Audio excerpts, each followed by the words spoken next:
नमस्कार स्वादिष्ट भोजन चैनल को आपण समस्त को अनेक अनेक स्वागत। आज आम बनैबा दुईटी आलू रे कोरियन स्टाइल रे बहुत ही टेस्टी रेसिपी बनैबा को हेले वीडियोटी को शेष पर्यंत देखंतु।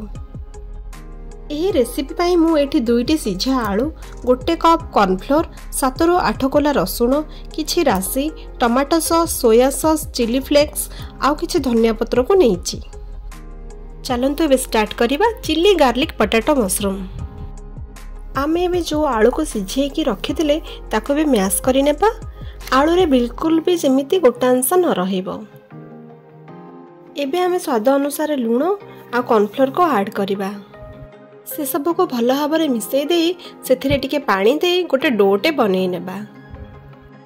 आजिकल सोशल मीडिया रे ए रेसिपीटी बहुत ट्रेंडिंग थिला, सेथिपे भाबिली मु टिके ट्राई करिवि। मते तो भारी भल लागिथिला, सेथिपे मु आपण मानक सहित शेयर करूची।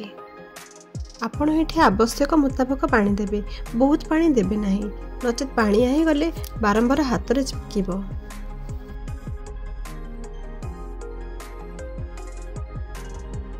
आमे सही डो रे बॉल्स बनेबा। बॉल्स गुडी को छोट छोट आ पतला बनेबा, काहे कि ना आमे जते बेले याको बॉईल करिबा एटा टिके फुली जिवो। पोटैटो बॉल्स बनेबा समय रे आपण बारंबार हाथ रे टिके तेल मारी दोतबे, नचेत एहा हाथ रे लागि जाय। बॉल्स गुडी को पूरा चिकन करिकि गोल करि नेबे। एबे हमर बॉल्स गुडी को हेइ जायछि। बे आमे गोटे बोतल नै जिबा, ताको टिके ऑयल रे डिप करि नेबा। तापरे जो आलू रो बॉल्स करिकि रखिथिले से आलू बॉल्स रो सेंटर रे प्रेस करि नेबा। एमिति हमें सब जगह बॉल्स को करि देबा।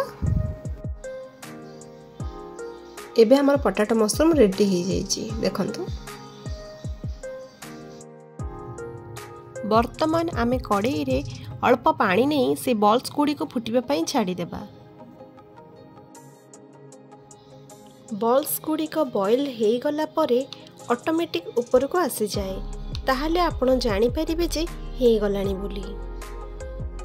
एहा हेउची गुटे कोरियन डिश।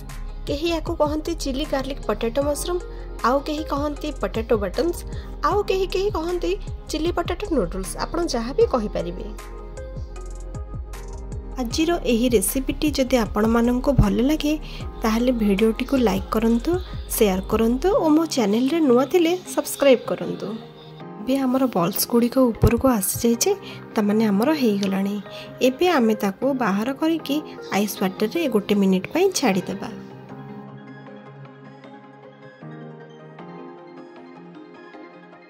एबे आमे गोटे पैन को नहीं जिबा।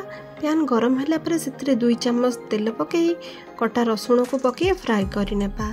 रसुण गोल्डन ब्राउन होला परे ताको से पोटैटो बटन्स रे पकई देबा। वर्तमान एथिरे आमे soya sauce, tomato sauce, chilli flakes आ धनिया पत्र आ रोस्टेड राशि को पकई भल भाबरे मिक्स करि नेबा।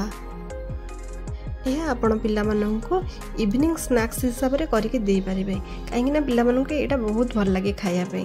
देखिया पे जेमते सुंदर, खाया पे भी भारी टेस्टी लागि थाए। वर्तमान आमर chilli garlic potato mushroom ready हो जाइछि।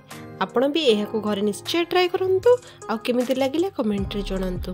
रहूची, जय जगन्नाथ।